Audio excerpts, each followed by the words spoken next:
clouds. Go to the clouds, baby. Let's go into the clouds. Right. And I'm going to do an omelette. Have I got other bits in the fridge? So I'm going to do like a feta omelette. If I've got some spinach, maybe put some spinach in it.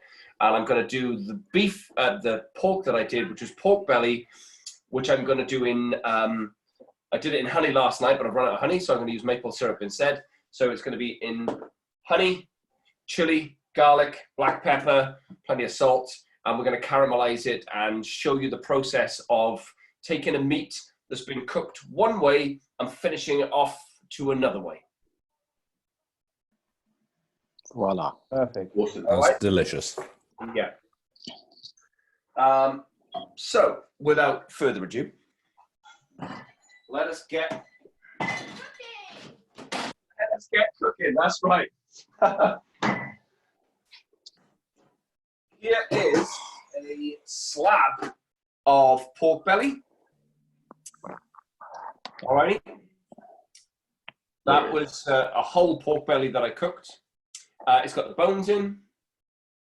I didn't do anything to it. I didn't prick it. I didn't score it. I did zero to it. I didn't even season it. All right. I quite literally put it in an oven that was on about 160. And I cooked it for as long as it took for the whole thing to go like the lamb did the other day, for me to be able to push a spoon through the whole thing. All right. This wasn't about getting crackling. I was not interested in the crackling. All I was interested about was the texture of the meat becoming very soft. And some of the fat, and this piece of pork, there we are, you can see, has got a good amount of fat running through it. Here and here. All right, and you need, ideally, about 50%. This is not often you're going to get that, unless you get a rare breed pig. But you're going to require a lot of fat on it. So sometimes you buy pork belly in the supermarket, and there's just no fat on the beast whatsoever. And none of that, sorry, my fucking bonehead of a nephew. Everyone's got fuck all to do, but nobody can be on time.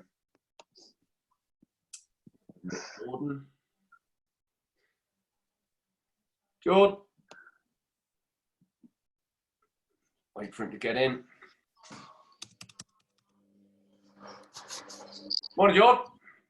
Morning. There you go. Just fucking woken up. Great.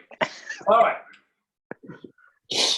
So fat content, when you're buying a piece of pork, if you go to the butchers and they were to skin this, they'd probably take off too much fat as they're skinning it, because it's quite a job to get your knife and to cut the skin away without taking too much fat away, all right, before you cook it. So in this instance, we don't need to remove the fat. We can leave the fat on. The skin renders into the meat itself. For us, this is a good thing, because this is not about the first time cook. It's all about the second time cook. Alrighty? So if you get a piece, like Charlie, you've got a nice butcher by you, haven't you? Yeah. And I'm sure, like in your posh fucking middle class world, there's rare breed Gloucester old spots and fuck knows what up there, yeah, which is ideal. That's exactly what you want. Nice bit of pork belly. How many ribs have I got? 1, 2, 3, 4. I got about 4 or 5 good ribs on this thing. So you can see so as up here, sorry, up this way, they were straighter, and you're going to follow them around like that. See that? You follow the ribs around. So we're going to cut these. We're going to trim the fat off, cut them. Trim the skin off, cut them into what you would traditionally look like a rib, and then we're going to start the process of cooking them, seasoning them, and making them completely delicious. I'll do 2, and that's where we'll start. So I'm going to light the pan. You don't need to see that, and I'll work on the board for a second. So preheat the pan. Because the meat is already to the point where I know it's succulent, this isn't about the time it takes to get the meat anywhere other than the color and the flavor. So this is warming through something that's already perfect but doesn't have any color. it is quite insipid, like Tom Wayne's moly back. My son, That's an unfair attack. I found that fucking hilarious. So we have quite an insipid looking piece of meat, and we're going to make it golden brown and sticky and bloody blah. Right. So first things first, let us cut into these. And I'm running the knife through, and I'm feeling where the resistance is in the, there we are, in the cartilage, and I'm straight through. There you go. I've got a, call it what you like, rib, steak, blah. In here, can you see that? Yeah. You've got some of those little cartilage type bits in there. Well, great. They're fucking delicious. I mean, you're not going to eat them, but you can spit fuckers out. But I'm not going to go in there and fish them out. I'm not trying to cut them out. There we are.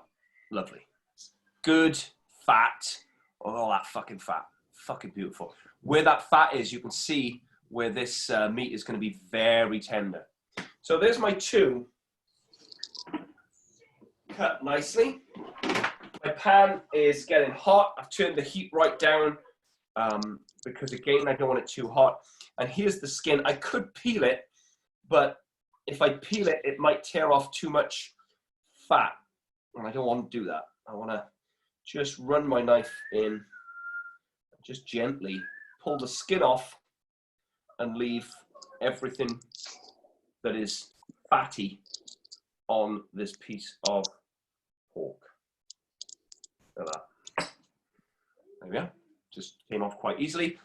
Way easier than the fucking other side. If you're going to do it before, is a fucking arseache. And believe you me, I've done plenty of them.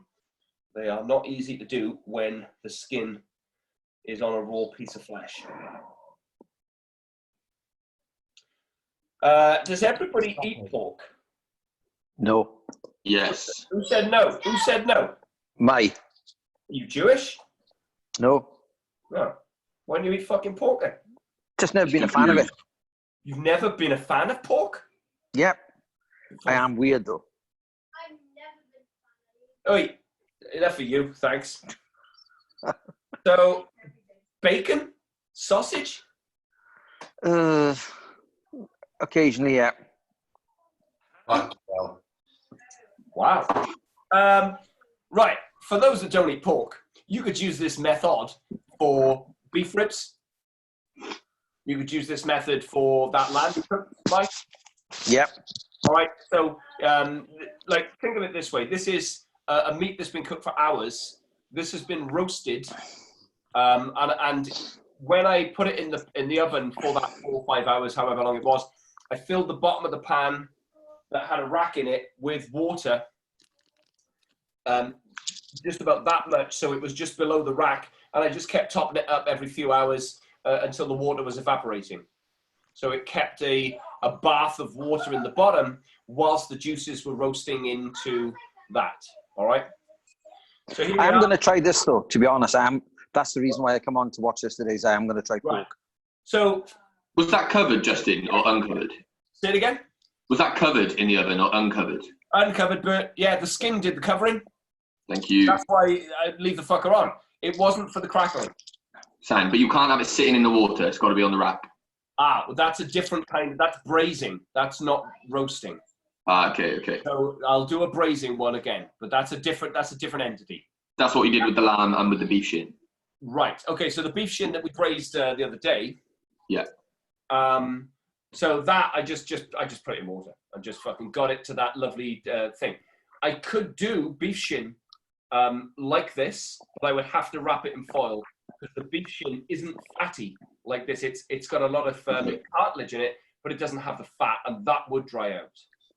Okay, grand. All right. So if the lamb that Mai did the other day and I did the other day, and Charlie's, have you done it yet, Charlie? No. Got to do it today.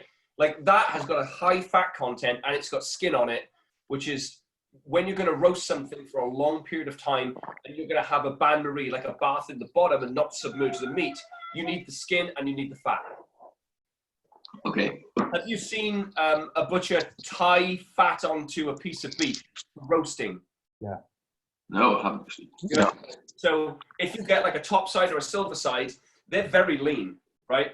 They're not tender, so you have to cook them, but they're very lean. There's not a high fat content at all. And so you see some butchers will tie fat onto, they call it suet. They'll tie the suet onto the roasting joint to get the rend of the fat into the joint. Okay. Okay? Well, this comes ready wrapped. It's fucking, look, you can see it's got a thick finger of fat, which is fucking beautiful. I mean, it's fucking beautiful. Right. Good. Pan's warm. The old bloody blah's prepared, so that's about that. Good. Let's get some chilies. Remember those chilies I bought the other day? Well, they're a little bit fucking wanked out. They're a little bit dry. Look, not their finest hour. Little bit fucking cold cock they gone. Slightly shriveled.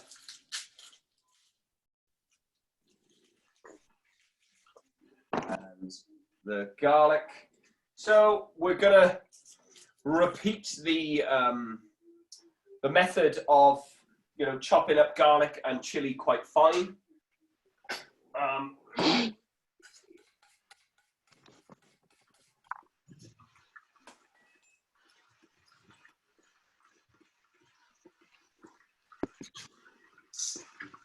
I like a lot of hot chili for this dish because we're going to add a lot of sweet. And the sweetness will take the heat of the chili down, the pungency of that heat. It'll reduce it quite a bit. So for those of you who are not a fan of actual heat, then just taste the chili beforehand, pop it on the tip of your tongue, just ever so slightly, and you'll get a good idea of, of how pungent that thing is. I'm going to also put in some paprika, sprinkle them on the pork itself, but ostensibly, this is, you want it spicy, and you want it sweet, and you want it salty.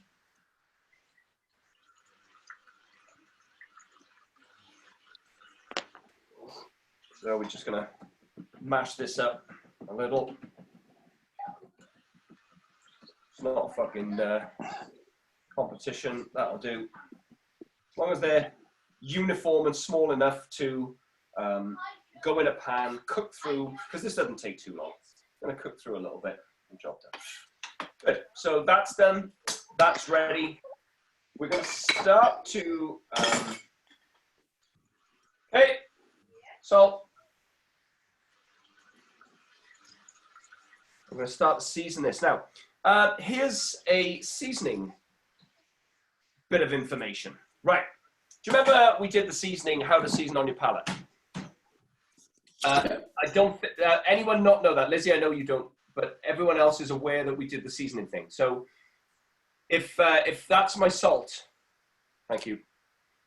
If that's the salt, and I put it on the tip of my tongue, it stays on my tongue. Crisp, it stays on the tip of your tongue. Here's lemon. I put that on there. It goes to the back of my mouth. Okay. So when we're seasoning our food, we need the flavor to begin at the front and go to the back. If it's too much, I'm fucking like this. It's like fucking way too much. So when you eat salt, that'll go upwards and not backwards. So the balance of the seasoning you should be able to taste it. So it goes from the front of the palate to the back of the palate. This isn't the aromatics. This is not the smell. This is all about the season. So in other words, taking it from the salt to the vinegar. So if this is the back of the mouth, the salt's the front, and you want a nice gradual path from the front to the back. If you don't have enough seasoning, it just dies. It goes down. It just put the food in your mouth. It just fucking doesn't go anywhere. And so think about this piece of meat. This piece of meat, if I ate it, is going to die in my mouth. It's just going to, I'm going to get the flavor of pork going up, but the fucking seasoning's going to drop. when you're seasoning meat and it's quite thick like this, you have to think about how deep that seasoning is going to travel through your meat, right? So I sprinkle on the salt like that. See it on the top? Yeah. All right. So you've got salt on the top. Now I've got to sort of think in my brain, if I were to bite into that piece of meat, is that enough seasoning to carry through the thickness of the meat? Because if I add that much to a fucking wafer thin, it's going to be way too much. And if I don't have enough on a thick piece, it's never going to be enough to travel through into the palate. And that's not to say the salt goes all the way down. It'll go a little bit down, but you need enough seasoning at the top to hold through the actual thickness of the meat. All right? So that's an important concept. When you are cooking a steak, for example, you know, some restaurants, if it's a good steak restaurant, they'll have a specific seasoning that goes on the top of the steak, and it feels, if you just ate the seasoning, it would be up here, but because it's a small crust and you eat it with the meat that's dead, it completely balances itself out. Is that like a clear thing to, even though you haven't done it yet in practice, the concept of it is, do you understand that? Yeah. Yeah. Yes. Yeah. Everyone with me? Great. Yeah. All right. So we have to put enough seasoning on the top in order for it to penetrate our palate. It won't penetrate the meat all the way through unless, of course, we season something raw and we left it in salt overnight, and then it will, but now it's not the same fucking thing at all. So, you know, when you, if you ever had salt beef, so that's there we are, that's a Jewish recipe. So salt beef, they leave it in a brine. They salt the beef. Ham is the same thing. Ham it sits in a brine for 48 hours, and the salt goes all the way through that meat, and it sort of cures it, as we did earlier with the onions. You know, when we softened the onions, we cured them, and that does that job with the meat, but it takes it from raw to a cooked state, even though it's cold cooked. You know, you're not going to just salt your pork because you'll turn it into ham. All right, so you have to do it after. Good. Right. I think that's clear. I'll watch it back and see if it is. Right. So a little bit of paprika. So you could use a little star anise if you wanted to. You could use a little five spice, but I ain't fucking ching chong, so I don't know how to spice with fucking Oriental spices. I'll stick to Western spices. There you are. There they go. You can rub that in if you want. Nice little dry mix. Give it a little pat. I'm not putting these on. These go in the pan and have to cook separately. So I'm going to change camera. One way in. Who the fuck could that was fucking Ching Chong? If it is, it is. I'm fucking, he's gone. Fuck him. I'm not fucking letting him in. No fucking chance. No chance. Message the group, tell him to fuck off. You can be polite if you want, but fuck him. There's no fucking way he's coming in late again. You got fuck all to do but do the onions in his fucking house. Because that's the only thing his fucking parents will trust him with, is peeling a fucking onion. God bless him. Right. Pan's hot. Butter. Let's have a look. See that? Fucking hell.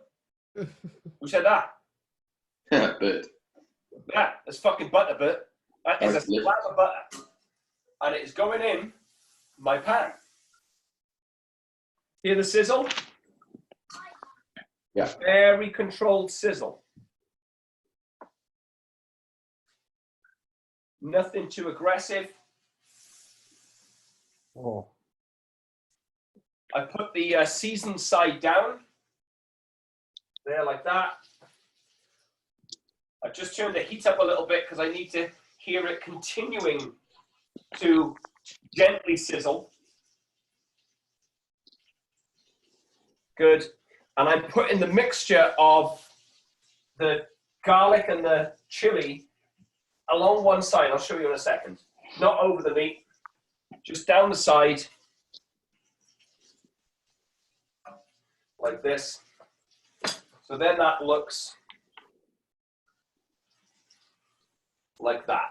All right, I don't know if you can see that, but there's the mixture, and then we have the butter just gently frying that pork.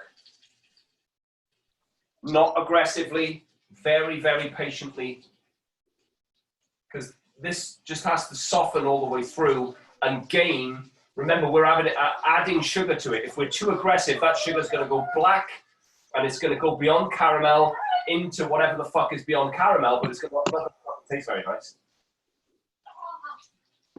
So we just. Are you always using cast iron pans for these slow heat application processes? Well, I am, but only because I've got one. Fair. You know, you could use a stainless steel one.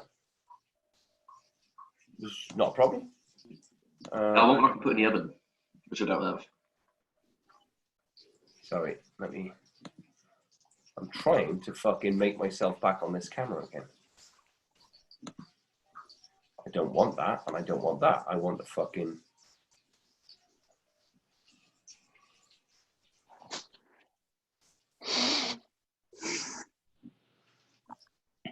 Hold tight, everyone. Why the fuck is this thing not allowing me to do that? Cancel spotlight, yeah, fair comment. But if I fucking do that,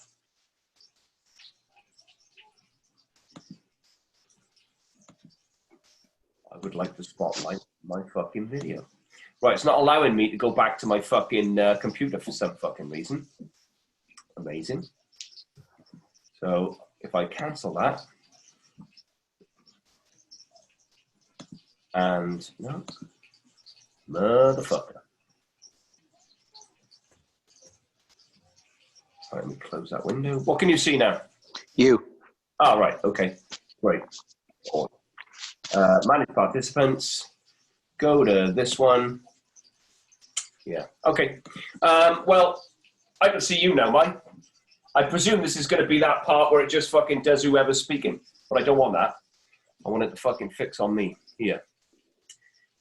Fucking thing. Right, okay, I'm going to stay on my pan and move the other camera. Good. Okay, so there's that. Very low, you can hear it, hopefully. Now, I'm going to angle that one. See my board? Yeah. Good. Okay. So that's all nicey, going very well. Now, we're going to make a very simple omelette.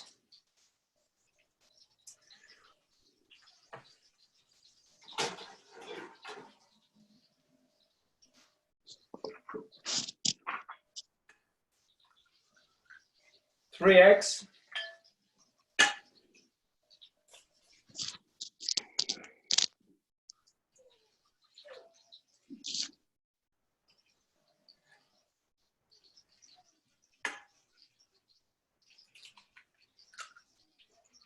Salt.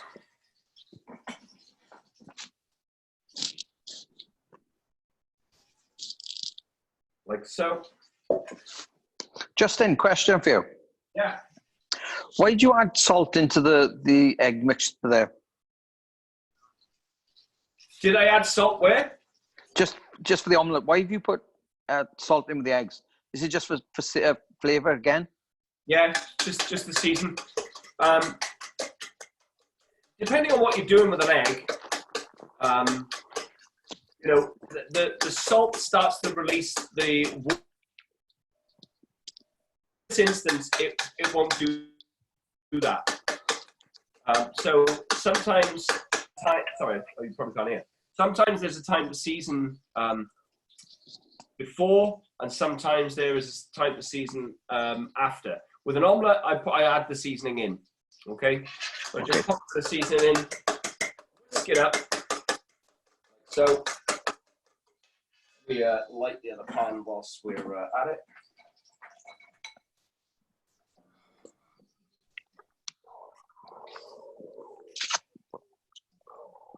So this time we whisk for 20-30 seconds, and that's ready to go.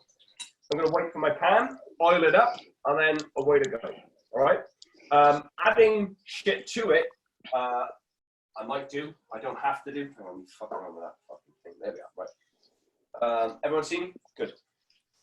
So you get your eggs, you whisk them up, add your fucking salt, whisk them again. Done. Takes about 20-30 seconds. Cooking the omelette will take about 20-30 seconds. It shouldn't take much more than that. And I'll show you the stages as we get through. Hopefully the camera can pick up the sort of, as the omelette starts to get cooked, at the points at which you can take it off if you want to, or you can continue to cook it. Because some people, you know, the thought of an egg that's just set is a little bit too flobbly wobbly. And some people like to cook it through. Other people want to turn it and blah, blah, blah. But we'll take this omelette through various stages, etc. Right. So I'll come back down here because I'm going to need you to see the pan.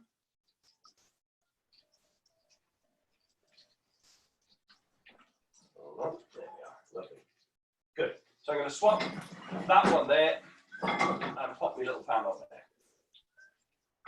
So this pan is now sort of hottish, but I want it way hotter. I want it to be at the point of smoking. This is a Tefal pan that's got no handle. It's not a cast iron thing. It's just what people would classify as an omelette pan. Like, it's got quite a steep edge. Very nice. A little wipe out.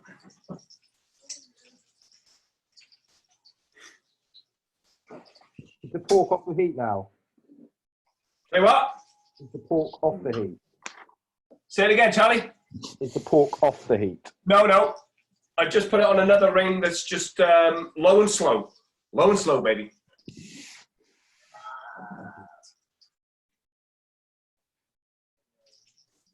That's about right. Bit of butter. In goes the butter. And we're going to get that butter to what they would call a brown or noisette, just so it goes nutty. And you'll see now in a second.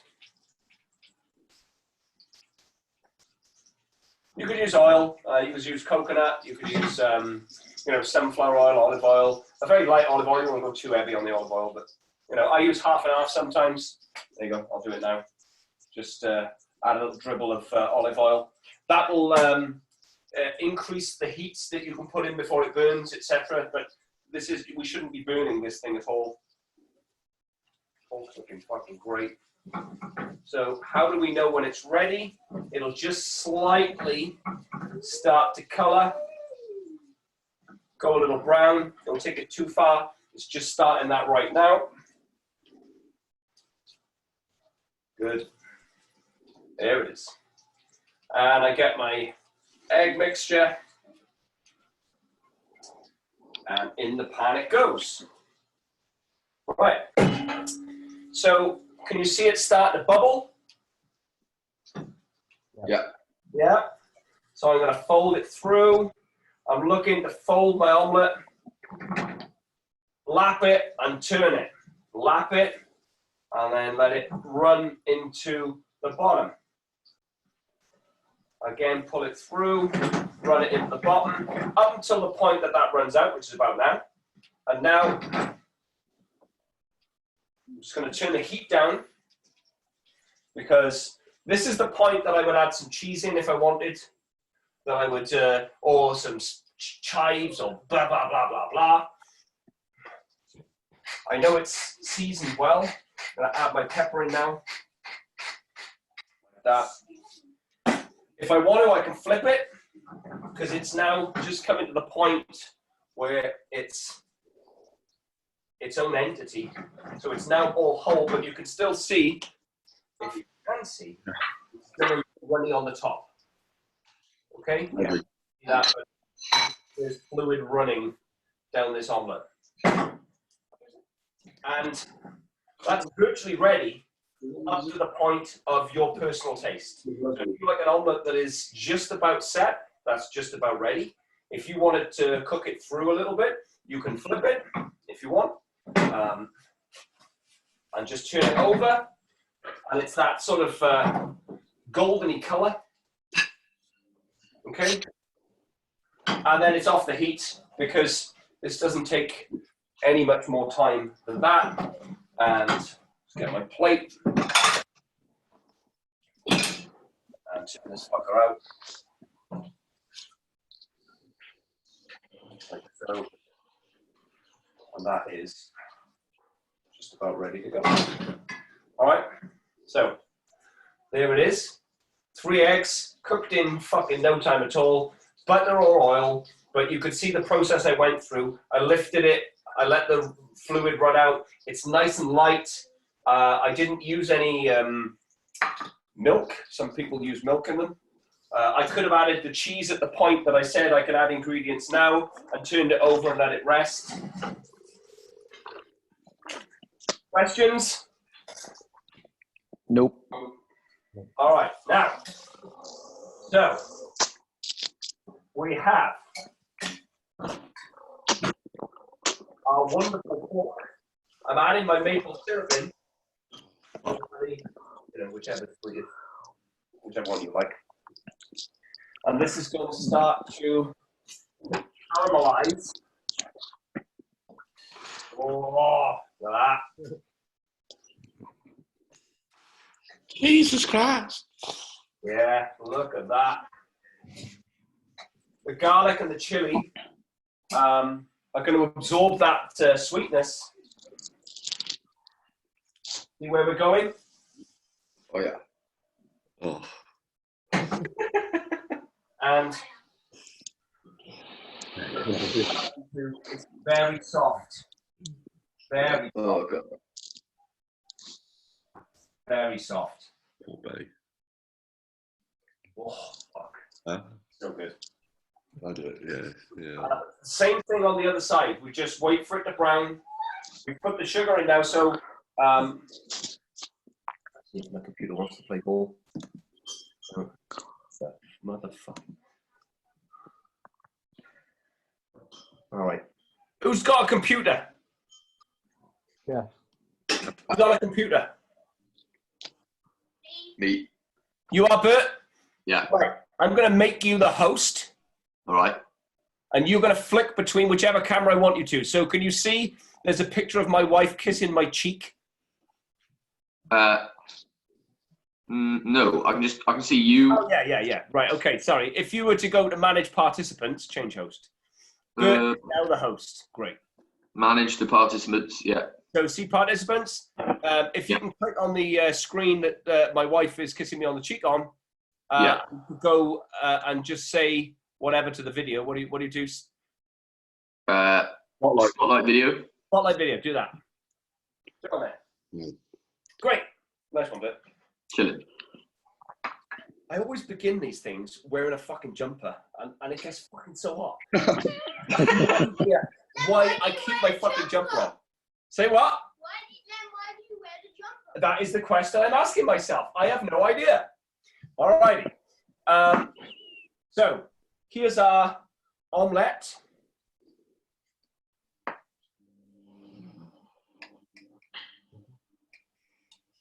Ready? Moist and quickly seasoned, ready to go. You can make them in advance, but they take fucking no time. No time at all. Salad it, breakfast it, whichever way it goes. Very, very easy. Right. Now, whilst we're waiting for the pork, Bert made a point of telling me that my knife skills are very fast and sometimes difficult to follow. So I'm going to take you through a couple of the things that I perhaps take for granted and work through a little bit of technique when it comes to knifery and maybe sharpening kniferys. I said on the last video that the steel gets a knife that's got an edge sharp, but it cannot give an edge to a knife that's dull. So, good example. Here's a palette knife that obviously hasn't got an edge at all. Now, I could stand there for fucking years on my diamond steel trying to get an edge on it. It wouldn't get an edge. Whereas if I were to spend maybe an hour, I could put an edge on this with this stone. All right? So the difference being, if your knife doesn't have an edge, standing there stealing it, it isn't going to make a blind bit of difference. Okay? You have to get a stone or something that can give it an edge. Can you show us how to use a stone? Of course I can. Who's got a stone? I've got one. I don't know how to use it. Here's a whetstone. Yeah. All right. Everyone happy with that? I will take, there we go. I'll take this knife. What's the stone in? Is that just a little stone holder? Yeah, it's just got a. Is that a global stone holder? I'll take it a step further back. Let's go. No gadgetry whatsoever. My stone has got 2 edges to it. Yours has got 2 edges, so it's got a fine side and a rough side. Yeah, that's it. Yeah. So what that means is, depending on how much edge you have to take off. Yeah. So here's my sharpest knife that I use all the time. Yeah. I don't need to be aggressive when it comes to stoning this, right? I will get my edge on it, on the finer stone, not the harsher stone. I got you. Right? Yeah. It all depends how much work does the knife need. And I'm not sure that the camera can pick up the fine detail of this edge. All right? But this is, well, here's my test. I always cut a lemon with my knife and just see. And look, it'll cut it, but I'm having to put, can you see that? I'm having to put quite a bit of pressure through to cut this thing. All right? Whereas this one, just give it a 1, 2, 3, that will, boom, no pressure, just cuts through the skin of the lemon easily. This one, no, just like, look, I have to push pressure on it. I don't want that. So here's my stone, and here's my knife that I've selected for sharpening. I will need water. Yeah. As the name implies rather, this is a whetstone. So we have to put some water on the stone. Like that, we've got to keep it wet. Otherwise, the carbon scores, so you can see here where it's dark, the carbon scored the stone, and that's not going to really sharpen it. So I need to keep it so the carbon's floating on the stone with the moisture. So I just wet it every now and again. I'm taking the pork off. The pork is all but ready, but we'll get on with sharpening. Right, so when sharpening, we pick an angle. Now, the angle's around, let's have a look, 17, 25 degrees. Now, I know that sounds a little bit fucking arbitrary, but what you'll find is that you'll feel where the angle is on your knife as you tilt it, okay? And I can feel, because I know this knife well, that my angle's about there. I put my thumb on the back to make the angle consistent, and I push forward. Forward. Forward. Not back and forward. You see people doing it like this, and it looks like they're going back and forward, but they're really lifting the blade on the backstroke. They're not, you don't sharpen it on the backstroke, you sharpen it on the forward stroke. I'm counting the amount of strokes that I do. My stone is getting a little bit dry, so I'm gonna give it a dab, make it wet again. So that's about 20 strokes one side. And I do about 15 on the other, because it's an asymmetric thing, a blade. It's not an even bevel. It's one is a little bit sharper than the other, or a little bit different in shape than the other. And that allows to keep the blade sharp. This time I'm starting from the back, and I've got the same angle.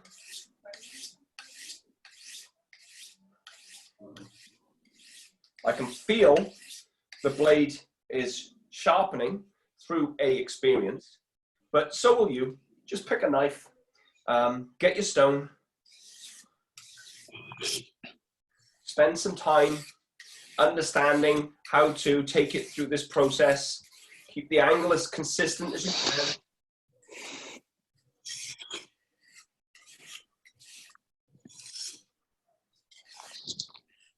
Are you applying much downward pressure to the knife or none at all? Should we say firm? Yeah. All right. So, yeah, firm. I wouldn't apply that much pressure to a tit. Let's put it that way. Get me? Don't answer that. It makes perfect sense now. Yeah. It's firm, but it's not tit pressure. I mean, most things in the kitchen are measured by tit, as it happens. Right, so we want to know if this thing's actually done anything. So I go back to my lemon, and now you can see there's very little pressure. Everyone see that? Yeah, nice. Happy with that? So I've cut it now. I'm not pushing it down into it. So the minute or three, this takes about 10 minutes to get a good edge on it.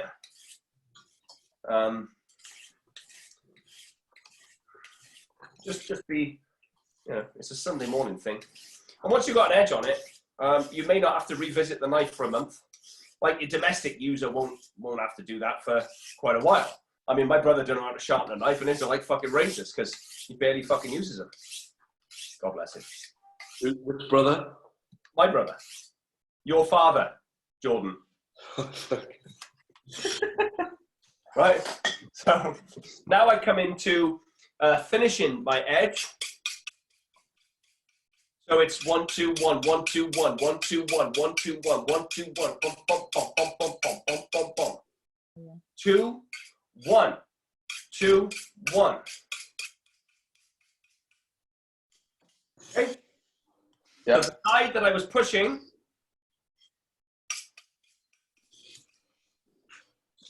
Roughly. Don't hold me on that. I'll have to work it So back. you give more attention to the side of the knife furthest away from you. There we are. Look at that. Sorry to it. Right, can you see now? No, you can't. Fuck. So now it just falls through. So done. All right, that's taken no time at all. That came with my set of knives, but I've got other whetstones in the house that I use that I've picked up in secondhand tool shops, and I've paid like £1 or 2 for them. Like, it's a fucking stone. You could literally use, if you've got a stone house, you could fucking use a smooth stone out the back. I've used a fucking pebble on a beach and got my son's axe sharp in fucking Poland, and it fucking shaved my fucking arms. It's stone. The thing about a stone is that it will remove steel from your knife, right? So you use it very warily, because if you start using it too much, you're going to get down into the heel of the thickness here, and it's going to be way too much. Like, this takes off minuscule amounts. So you want to, like, you see how much I did. I did a little bit, not too much, but just enough to get an edge on it, so I can now cut this thing easily, and it's nice and sharp. And that's the aim of it. This steel will not take off steel to a degree.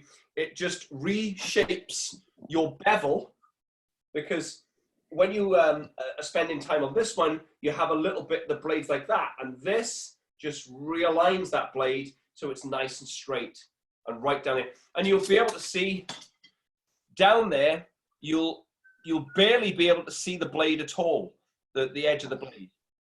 If you can see the edge of the blade, it's dull. So in other words, it's reflecting light. When you're looking down the blade like that and the light's on it, you shouldn't see it. It should look quite dark, where you're seeing the thickness of the knife, but you're not seeing the actual end itself. Everyone happy? Yes. And it takes practice. You don't, you know, me telling you how to do it is one part of it, yes, but like it took me quite a while to understand how to work a blade, you know, and whether that's I sharpen my chisels, I sharpen my axes, I sharpen all my tools and my kitchen knives, but it took me quite a while. And, you know, part of that learning process was standing in the kitchen having fucking dull knives. It was a pain in the ass. That was no fun at all. Right. Okay. So in between all of this, the pork has been doing its job. And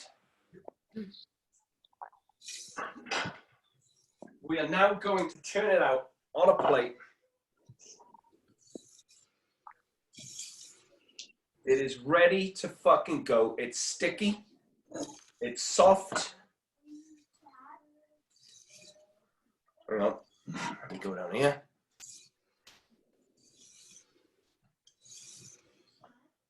Oh, fucking hell. Now, we have some. So that should be, when I taste this, it should be very salty. It is. I could do with a little more. A bit more salt. I know it's sweet. The fucking heat is coming in. I can add a little lemon juice if I want, but have a look. Can you, everyone see this? Yeah. Yeah? Look at this fucker now. Look, look. Oh, fuck. Look at that. I mean, that's super soft. Fucking nice. Right. So I've got salt first. First is salt. Second, sweet. Third is heat. On your palettes. That's fucking delicious.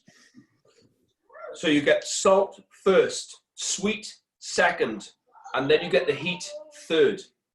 Okay? Now, interestingly, what I would want to finish is a little lemon juice, something of that nature, and the vinegar stays all the way through those three things. All right, so as you can taste the vinegar immediately with the salt, with the sweet, and with the heat. All right? And you can test that if you want. You can just lob a little bit in. Fuck. That's fucking outstanding. If you don't like fucking pork, after that, well, you don't like pork. Could you do the same thing to a chicken thigh? Yeah, I was going to say earlier, if anyone's got chicken thighs, you could do exactly the same thing. Yeah, that's good. Same coming in from a reheated perspective, so you could have roasted it off the day before and then finish it off in pan. You can. So, Tom, you've cooked chicken thighs plenty. Bert, how experienced are you at the old chicken thigh cooking?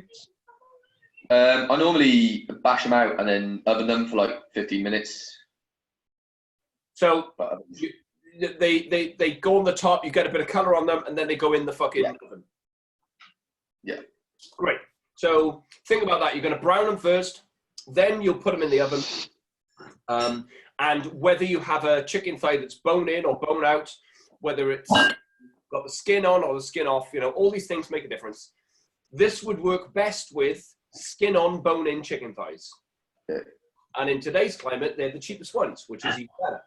So you would take them to the point where you would get the skin crispy and the meat would be cooked, right? And then you would remove them if you're going to cook them the next day and then reheat them. But with the chicken, you can do it immediately because chicken doesn't take the 4 hours that pork takes, and it doesn't improve by sitting in your fridge for 24 hours like pork does.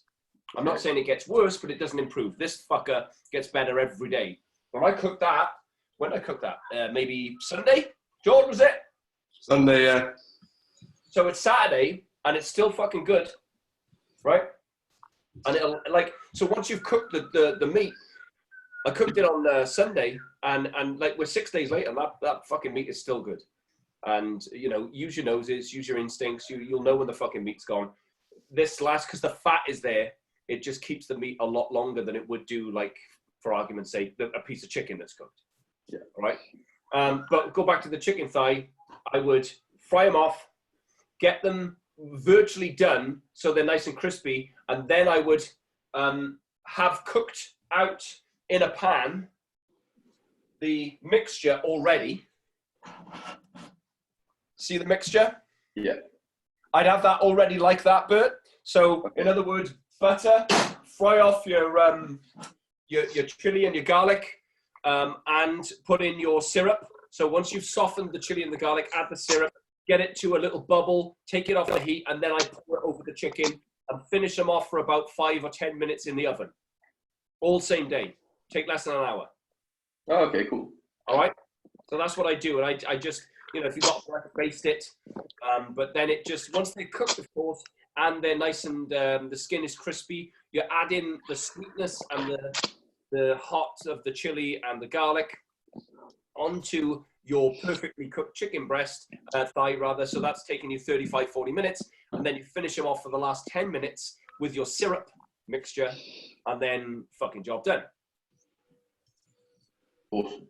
All right. So if you're Charlie, so let's say you do that lamb, and you use half of it for your biryani, and then you think, well, actually, I want to, break it all off the bone, do that, and then do that syrup, add your meat to the syrup, just put it in a low oven, if you like, or you can do it on the top, just something that's low, and warm it through, and then add it to some plain rice, fucking job done. It works with the chicken, it works with beef. I've done it with beef shin, I've done it with lamb shoulder, I do it with pork. I think pork, it works the best because you want that bit of heat with that extra fat. It's just the fat on it just makes it fucking delicious. So it's very, very simple to do. Amazing. All right. So any questions? No. So are you happy that you can get the pork belly if you're doing pork belly to that point? Yes. Yes. Most of you now have done a slow roast of some description. Lizzie, you're new in. I have no idea if you can cook or not. At what stage is all this for you? Is this easily understandable? Absolutely. Yeah, I love cooking. I don't always have the time for it, so this is a luxury, I guess. I'm enjoying it at the moment. Oh yeah, we're all professional athletes these days. Everyone's got time to fucking train and time to cook. Fucking brilliant. So everything there, again, there was no real technique outside the heat. And I'll keep coming back to this point. Understanding when your pan is hot enough or too hot is critical to the outcome of your food. Way more than adjusting the seasoning and all the rest of it and blah, blah, blah. So the heat can really fuck it up, or it can make it absolutely incredible. And then to finish it, the amount of seasoning you put on it takes it to a different level. All right. So most of the things that I'm discussing here that are more instinctive are understanding how you up and down the heat when you go into something very hot or when you're backing down and you don't need to. And most of the stuff that I do doesn't require a hot heat at all. Like I don't, outside of steak and that omelette, which was probably the hottest I've had the stove for a while, nothing else takes heat. This pork didn't fucking take a lot of heat. It only took about 160 to cook it over 4 or 5 hours until the texture's right. And think about it this way, there's no time for this meat. It was just, how long does it take to get it to the point where it's fucking soft and unctuous? Bye, family. So that's all you're waiting for. The same with the beef shin. Geordie, did you do your beef shin after? I'm doing it now. It's on the boil. Well, it's on the simmer. On the boil. Well, it should be on the fucking low simmer. Simmer, that's what I meant. Yeah. That's what he meant. Great. So, Geordie's got a shin. I don't know how much it weighs. It doesn't matter. All he's waiting for is the texture to change so it's completely breakable by your fingers, all right, or the spoon. And the same with the pork and the same with the lamb. We're just looking for texture. Now, Bert, when you talked about braising meat, so in other words, meat cooked in the liquid in an oven is braising. Yeah.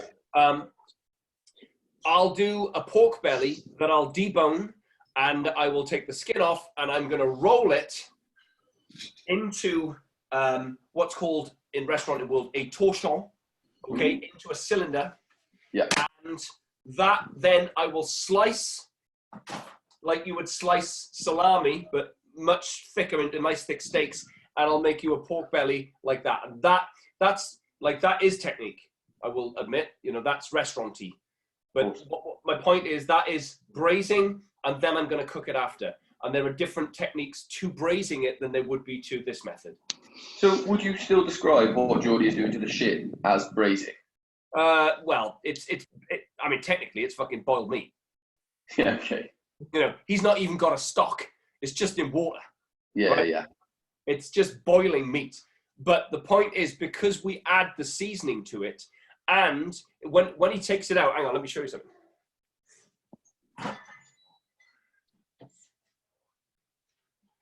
Like, there's the jelly from my boiled meat. So that was the liquid that was left in the pan? Correct. That's bone broth. Ooh. Right? You get me? Yeah. So what, Uncle? What because I got a load of bones from the butchers as well. Yeah. So when I finish with this beef shin, could I then chuck all the bones in and then continue to simmer it, and then I got bone broth? Yeah. I mean, like, so for example, ideally you have a pan big enough that you cook the bones and the beef in. At the same time. Same time. What I would do right now is roast those bones gently at about 160 until they become a light golden brown. Then add them to your fucking your beef thing. Yeah, the pan's big enough. I'll do that now. Great. So put them in the oven, roast them off, tip out the fat. So do you see that thing there had the white fat on the top? Yeah. What I do is put it in the fridge and then I cut that fat off with a knife or just pluck it off with my fingers. Every time the fat rises, you take it off. It's skimming it. You don't want the fat. No. Okay? The only fat you want when you're cooking is from a duck or from a goose. Yeah. We don't want the boiled fat from a piece of beef shin. That is not fat we want. All right? So every time that I'm doing a method like this, I'm skimming the fat off. Okay? Ooh. That's quite important. Otherwise, what happens if you leave the fat in your sauce, it becomes very unpalatable, and you can taste the fat in it. You don't want that. You know, when you make a gravy, you don't want the fat. I don't know why people make a gravy with the fat. I have no fucking idea. And I see them getting a tub of fucking lard and pouring lard in to make gravy. It just doesn't make sense. There's no fucking flavor there. No. And fry an egg in it, no problem. Cook chips in it, but it's not gravy. So you know that liquid that you just saw? That's going to go in a Ziploc, go in my fridge. And when I do make a gravy, I'm just going to pluck that fucker out. I'll plop it in my gravy. I'll add some fucking flour to it and thicken it. I might reduce it first and blah, blah, blah. But that's my gravy. That's the fucking, the juice is the gravy. Nice. All the juices that you cook with that are in your pan, you scrape them out, providing they're not black. They've got to be medium brown to just beyond, you know, just under dark brown. And you save them and you bring them back out and then you fucking make them into gravies. Chickens, like I roast the chicken, all the juice goes in the freezer. I cook lamb, all the juice goes in the freezer. Blah, blah, blah, blah, blah, blah. Just chuck it in the freezer. That saves you having to get a stock cube out or a fucking whatever it is. And you literally then you've got the finest concentration of beef juice or animal juice, cooked meat juice, and all you do is cut it until it's enough in your gravy pot and eat it. But don't do the fat. There we go. Wicked. Yeah. Fucking wicked. So there we are. I need to buy some meat. Today has been all about finishing off. Oh, it's fucking hell, look at it. So good. It's so fucking good. Oh my God. Wow. All right, everyone. There we go. That's a good hour. And you've had an omelette lesson as well. And you've sharpened knife. Fuck me. Sensational. I mean, this series has got to end. Right. Any questions, ping them through on the group. And job done. So, Bert, you're the host. Stop the recording and cancel the meeting. How the fuck do I do that? There you go. You'll work it out, Bert. You're a fucking brain. All right. All right, everyone. Well done. Thanks. Cheers. Bye. Thanks, Justin. Take See you, care. everyone. Bye. Bye. Oh, rename. I don't want to fucking rename it. Oh. Bye, guys. I guess I'll just leave, I suppose. Bert, can you hear me? Yeah, I can hear you. Yeah, great. Lovely. I'm back on the cam. Hey. It's like the post meeting review now, isn't it? Further points on nut sharpening. Huh? What is Spencer wielding there? He's got Kylo Ren's lightsaber. Oh, of course he does. I'm Kylo still. Ren. Oh, there we go. Stop recording. Do you want to stop cloud recording? Yes.